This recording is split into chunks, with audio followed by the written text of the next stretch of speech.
از سختن دارم این ناله سرده.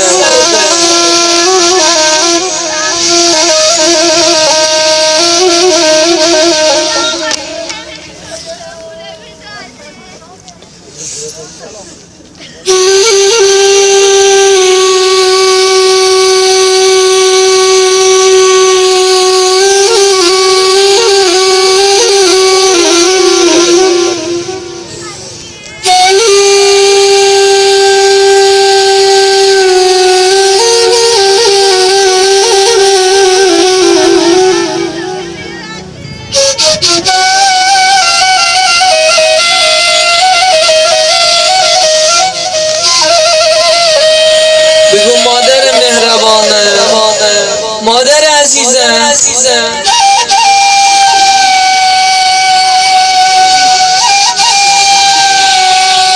مامان خیلی دلم برات تنگ شده مادر.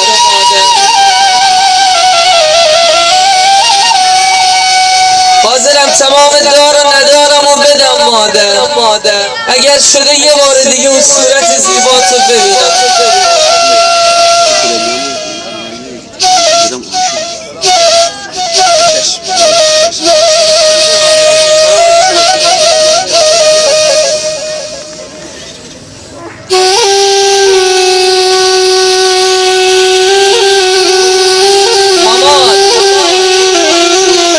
خبر داری امروز حسین و حمیدت اومدن مادر؟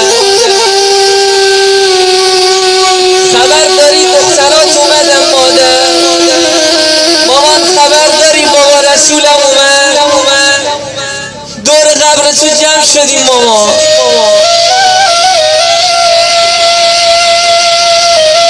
میگیم اگه تا قیامتم بگذره ما تو رو از یاد نمیبریم مادر. مادر مهربانه، چی مهربانی که مرا یاده، دوری تو هیچ مرا باور نیما.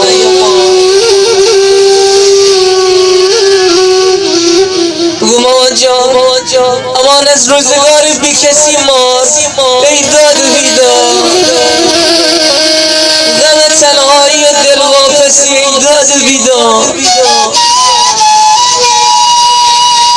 مامان خدیجه من امروز خیلی مهمان داری مادر. امروز مردم رو دور خودم جمع کردم بگم آی مردم